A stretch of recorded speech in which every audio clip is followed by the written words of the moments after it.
اولاً تھوڑا سا میں یہ 12ویں شریف کے بارے میں عرض کر دوں کہ جیسے ہی میلاد مصطفیٰ صلی اللہ علیہ وسلم کا مہینہ آتا ہے اور مسلمان اس مہینے میں خوشی منا کے اللہ تبارک و تعالیٰ کی بارگاہ میں درجات کی بلندی کا سامان کرنے کا ارادہ کرتے ہیں تو شیطان کو بہت تکلیف ہوتی ہے، اور شیطان نہیں چاہتا کہ مسلمان اپنے نبی سے اظہار محبت کے ذریعے اللہ تعالیٰ کا مزید قرب حاصل کریں، تو سینکڑوں قسم کے وسوسے ہمارے ذہن میں ڈالنے کی کوشش کرتا ہے۔ بھئی خوشی کیوں مناتے ہیں، جھنڈے کیوں لگاتے ہیں، لائٹنگ کیوں کرتے ہیں، جلوس کیوں نکالا جاتا ہے، یہ کہاں سے ثابت ہے؟ کیا نبی کریم صلی اللہ علیہ وسلم نے ایسا کیا؟ کیا اس کا حکم دیا تھا؟ کیا خود صحابہ کرام نے ایسا کیا؟ کبھی کہتے ہیں صحابہ کرام ہم سے بڑھ کے عاشق رسول تھے، بتاؤ اگر کرنا ہوتا تو وہ کرتے، ہم کیوں کریں؟ تو اس طرح جب وہ پیدر پہ کویسچنز آتے ہیں، اور بات وہی ہے جو میں نے پہلے آپ کی خدمت میں عرض کی کہ ہمارے پاس ذہن میں دفاعی مواد تو موجود ہی نہیں ہوتا، وہ دلائل موجود نہیں ہوتے جس کی وجہ سے ہم سامنے والے کو قائل کر سکیں۔ تو بچے اولاً آتے ہیں گھر والوں کے پاس، جب وہاں سے کچھ نہیں ملتا تو وہ جاتے ہیں کسی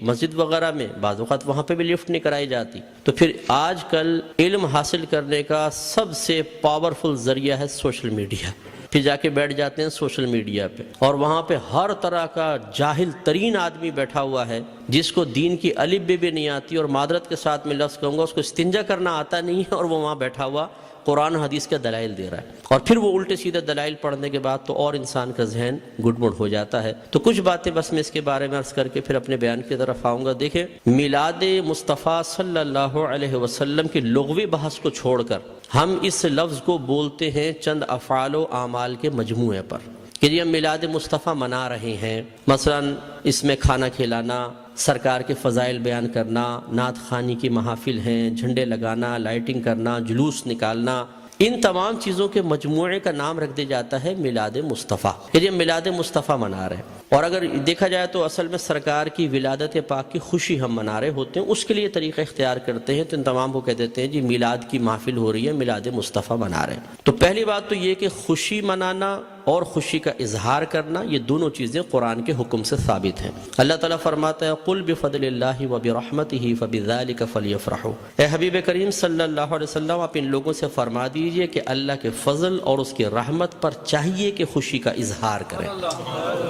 کہنے والا کون ہے؟ اللہ تبارک و تعالی۔ اور اگر میں آپ سے پوچھوں کہ اللہ کا سب سے بڑا ہم پر کیا گیا فضل کیا ہے اور اس کی نازل کردہ رحمت کیا ہے، تو ہر مسلمان بے اختیار کہے گا کہ ہمارے نبی کریم صلی اللہ علیہ وسلم سب سے بڑا اللہ کا فضل، سب سے بڑی اللہ کی رحمت کہ ہمارے سرکار کے قدموں سے ہمیں قرآن ملا ہے، ایمان ملا ہے، حتیٰ کہ اللہ تبارک و تعالیٰ نے اپنی معرفت بھی اس وقت تک چھپا کر رکھی جب تک اپنے حبیب کو ظاہر کرنے کا ارادہ نہ فرمایا۔ حبیب کو ظاہر کیا اور پھر اپنی معرفت ہم تک پہنچائی، تو ہم نے تو اپنے نبی کے ذریعے سب کچھ پایا، تو آپ سے بڑھ کر فضل اور رحمت اور کیا ہوگا؟ اور خود اللہ تعالیٰ فرما رہا ہے کہ مسلمانوں کو چاہیے، اے حبیب ان سے فرمائیے۔ یقینی سی بات ہے کہ کافر کو تو مکلف نہیں بنایا جا رہا نا، مخاطب مسلمان ہی ہوں گے، کہ مسلمانوں سے کہیے کہ اللہ کے فضل اور اس کی رحمت پر چاہیے کہ خوشی کا اظہار کریں۔ اور دوسری آیت میں فرمایا وَأَمَّا بِنِعْمَةِ رَبِّكَ فَحَدِّثْ، اور اپنے رب کی نعمت کا خوب چرچا کرو۔ حدث تحدیث سے نکلا ہے۔ تحدیث کا مطلب ہوتا ہے اللہ تعالیٰ کی کسی عطا کردہ نعمت کو کسی کے سامنے ظاہر کرنا، چاہے وہ قول سے ہو، جیسے ہم کہتے ہیں جی اللہ کا بڑا فضل ہے بونڈ لگ گیا، اللہ کا بڑا فضل ہے مکان بنا لیا، اللہ کا بڑا فضل ہے میرے بیٹے کی شادی ہو گئی، یہ ہم نعمت کا اعتراف اور اظہار کر رہے ہوتے ہیں۔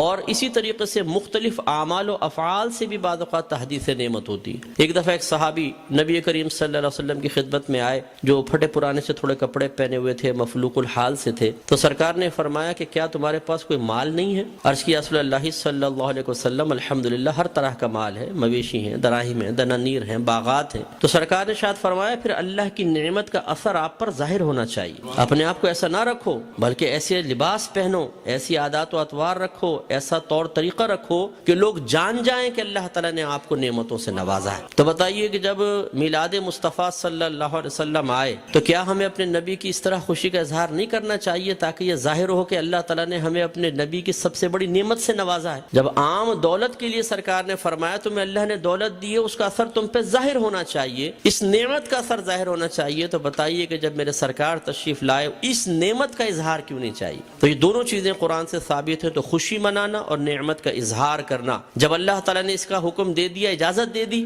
تو پھر ہر وہ طریقہ اختیار کرنا جائز ہوگا جس کو قرآن اور حدیث نے منع نہیں کیا ہے۔ یہ اچھی طرح اصول یاد رکھیے، کسی چیز چیز کے جائز قرار دینے کے لیے دلیل نہیں چاہیے ہوتی، کسی چیز کو ناجائز قرار دینے کے لیے دلیل درکار ہے۔ مثال کے طور پر میں آپ سب سے پوچھتا ہوں، جو آپ نے ٹوپیاں پہن رکھی ہیں جائز ہے کہ ناجائز بتائیں؟ بولیں، لائیں، ثابت کریں قرآن و حدیث۔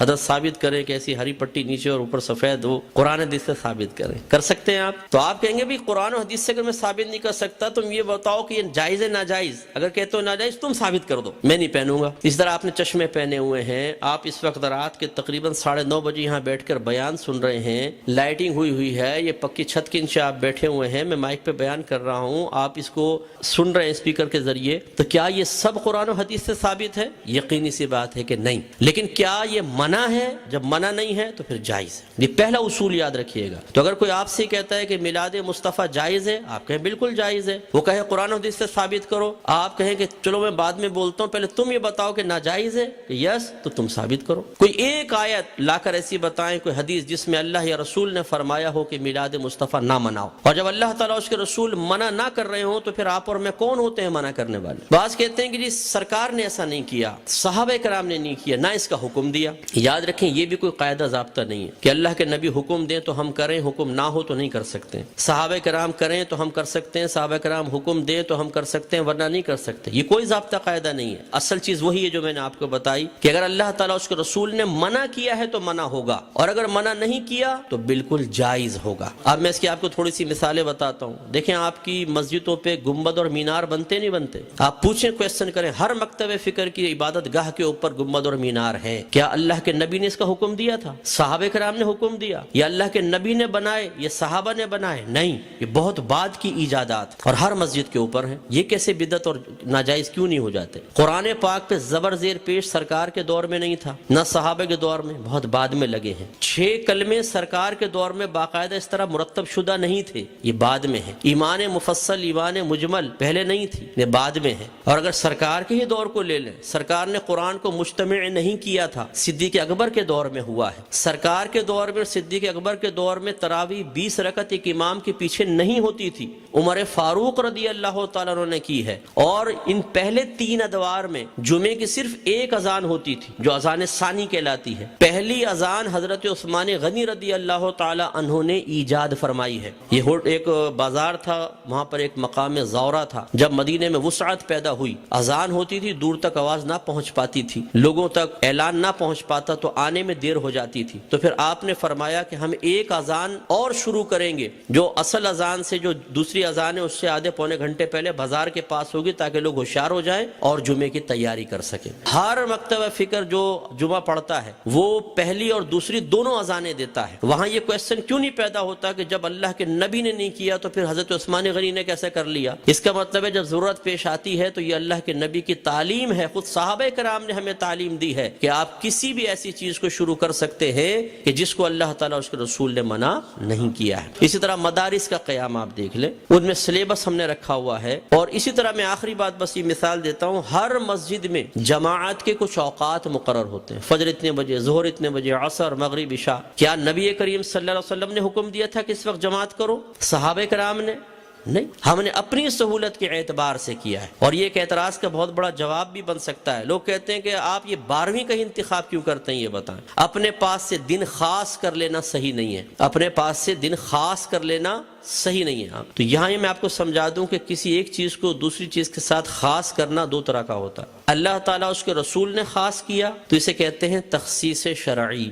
یعنی خاص کرنا شریعت کی طرف سے۔ اور اگر اللہ تعالیٰ اس کے رسول نے نہیں کیا، آپ اور میں کر لیں، جیسے ہم بچے کی سالگرہ کے لیے ڈیٹ کرتے ہیں، فکس کرتے ہیں، اس طرح بچی کی شادی کے لیے ڈیٹ ہم آپس میں مشورہ کر کے فکس کرتے ہیں، کوئی تقریب کرنی ہوتی ہے اس کے لیے، اسی طرح دارالعلوموں کے اندر سال شروع کرنا آخر کے لیے، اسی طریقے سے مسجدوں میں جماعت کے اوقات۔ یہ جو ہم اپنے پاس سے ایک چیز کو دوسری کے ساتھ خاص کرتے ہیں، اس کو کہتے ہیں تخصیص عرفی۔ تو تخصیص عرفی کو تخصیص شرعی بنانا غلط ہے کہ مثال کے طور پہ اگر ہم 12ویں کو 12ویں تاریخ میں کر رہے ہیں تو ہم کہیں کہ اسی تاریخ میں ہوگی، اس کے علاوہ نہیں ہوگی، یہ غلط ضرور ہوگا۔ لیکن ایک چیز کو دوسری چیز کے ساتھ خاص کر دینا اگر لازم اور ضروری سمجھ کر نہ ہو اور پھر بھی ناجائز ہو، تو جتنی میں نے آپ کو مثالیں دی ہیں، بتائیے پھر بیٹی کی شادی فکس کرنا بھی ناجائز ہونا چاہیے؟ یہ کوئی دنیاوی معاملہ نہیں ہے، نکاح تو سنت ہے، سرکار نے فرمایا نکاح من سنتی فمن راغب عن سنتی فلیس منی، نکاح میری سنت سے ہے، جو میری سنت سے بے رغبت ہوا وہ مجھ سے نہیں۔ تو اب جب بچی کی شادی کی باری آئے اور دولہا والے پوچھے جی کون سی تاریخ رکھنی ہے، تو کہ خبردار تاریخ فکس کرنا منع ہے۔ تو شادی ہوگی کب؟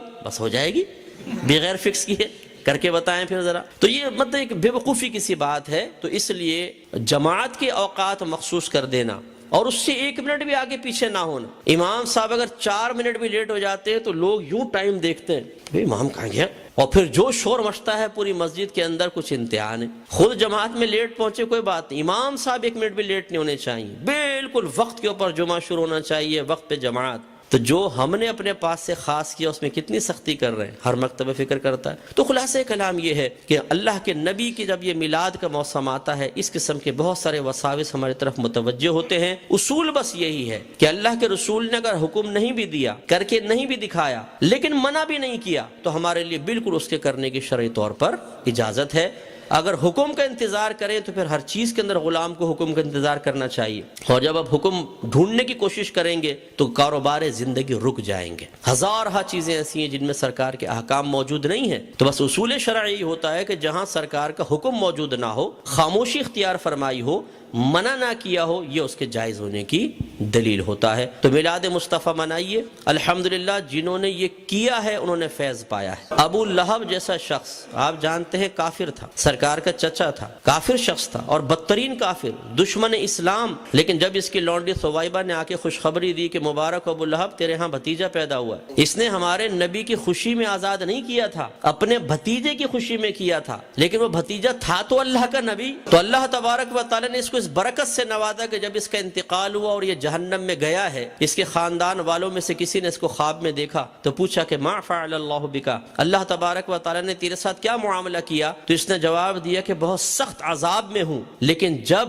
میں اس انگلی کو اپنے منہ میں لیتا ہوں کہ جس سے میں نے اپنی لونڈی کو آزاد کیا تھا، تو اللہ تبارک و تعالی اس سے پانی جاری فرما دیتا ہے۔ تو شیخ عبدالحق محدث دہلوی رحمۃ اللہ علیہ فرماتے ہیں لوگوں غور کرو، ایک دشمن تو ہمارے نبی کی خوشی منا کر جہنم میں راحت پائے، تو پھر ہم اگر اپنے حبیب کا میلاد منائیں، ان کی خوشی منائیں تو کتنی راحت پائیں گے۔ اور جب میرے سرکار صلی اللہ علیہ وسلم پیدا ہوئے تو خوشی تو اللہ نے بھی اس کا اظہار فرمایا، خوشی کا اظہار فرمایا، انعامات دیے، مبارکبادیں ہوئیں۔ آپ تاریخ اٹھا کے پڑھیں، جب میرے آقا صلی اللہ علیہ وسلم کی ولادت ہوئی، ہر پرندے اور ہر جانور نے ایک دوسرے کو مبارکباد دی ہے کہ ہمارے نبی پیدا ہو گئے۔ فرشتے ایک دوسرے کو مبارکباد دے رہے تھے، حدیثوں کے اندر موجود ہے، فرشتے مبارکباد دے رہے تھے۔ اور اس زمانے میں جتنی حاملہ عورتیں تھیں اللہ تبارک و تعالی نے سب کو بیٹوں سے نوازا، اور وہ قحط سالی کا دور تھا، لیکن جب میرے آقا صلی اللہ علیہ وسلم پیدا ہوئے تو عرب کہتے ہیں کہ اتنی فصلیں ہوئیں، اتنا چارہ ہوا، اور ہمارے اونٹ چارہ کھا کھا کے اتنے موٹے ہو گئے کہ ہمیں خوف ہوا کہ شاید یہ چربی کی شدت سے پٹ پڑیں گے، اتنا اللہ نے نعمتوں سے نوازا ہے۔ تو خلاصہ کلام یہ ہے کہ میرے آقا صلی اللہ علیہ وسلم کی میلاد مصطفیٰ منانا یہ بہت بڑی سعادت کی بات ہے۔ وسوسوں سے قطع نظر خوشی کے ساتھ میلاد مصطفیٰ منائیں، انشاءاللہ برکت حاصل ہوگی۔